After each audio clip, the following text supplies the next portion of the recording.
Today I'll be introducing the Taebaek Mountains, a powerful South Korean epic that delves into the turbulent history of the Korean peninsula. This film is not just a dramatic story, but also a reflection of deep ideological conflicts that shaped modern Korea. Let's dive in. The Taebaek Mountains was directed by the legendary Im Kwon-taek, one of Korea's most celebrated filmmakers.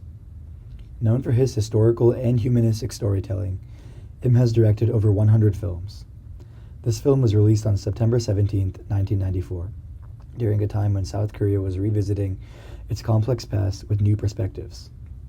The Taebaek Mountains features a great cast, including An Suk-ki, one of Korea's most revered actors. An plays Kim Byung-moo, a police officer leading anti-communist forces. Kim Myung-gun, a veteran character actor.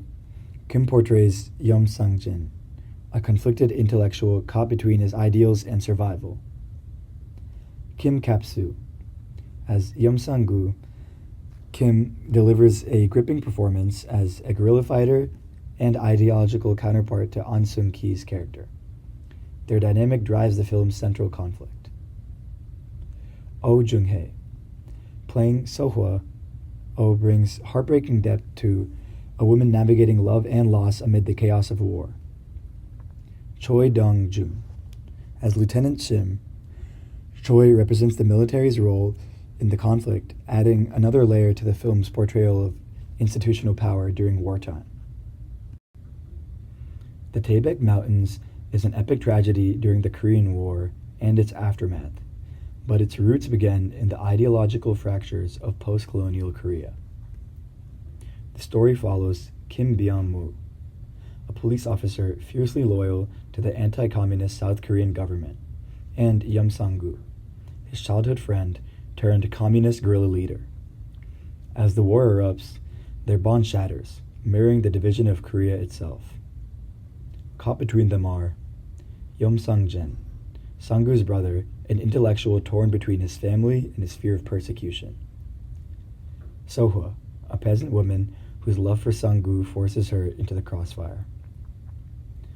Lieutenant Shim, a military officer symbolizing the state's brutal crackdown on dissent. The film doesn't just depict battles.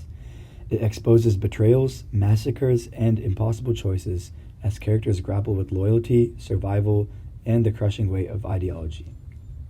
The Taebaek Mountains, a real geographic stronghold for guerrillas, become a metaphor for Korea's divided soul.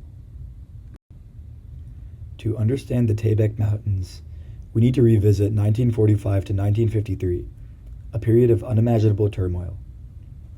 First is liberation and division, from 1945 to 1948.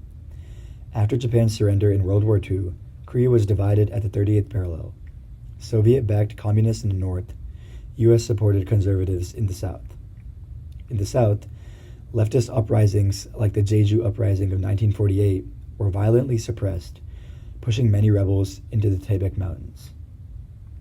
Next is the Korean War, from 1950 to 1953. When North Korea invaded the south, these guerrillas allied with the north, leading to brutal counterinsurgency campaigns. The film's massacres and village burnings reflect real events like the Bodo League massacres, where suspected leftists were executed without trial. Next is post-war trauma. Even after the armistice, South Korea's dictatorship under Syngman Rhee continued anti-communist purges, creating decades of silence.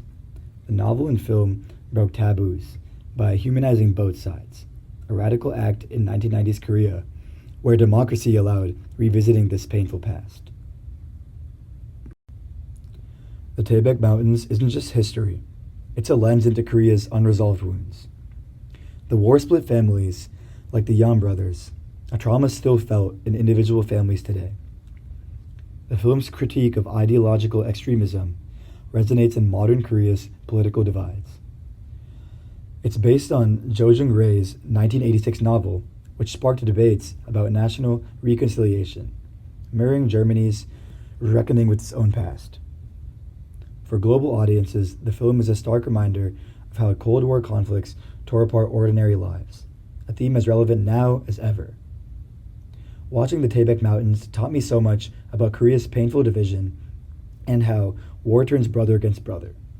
Unlike many action-packed war films, this movie focuses on human suffering and moral dilemmas. It also made me think about how history is remembered. South Korea's democracy today was built on these struggles, yet many stories remain untold. I get a better understanding of how important it is to explore the deeper historical narratives. In conclusion, The Taebaek Mountains is more than a war film. It's a thought-provoking film about ideology, loyalty, and the cost of division. If you're interested in Korean history, powerful dramas, or masterful filmmaking, I highly recommend it. Thank you so much for watching.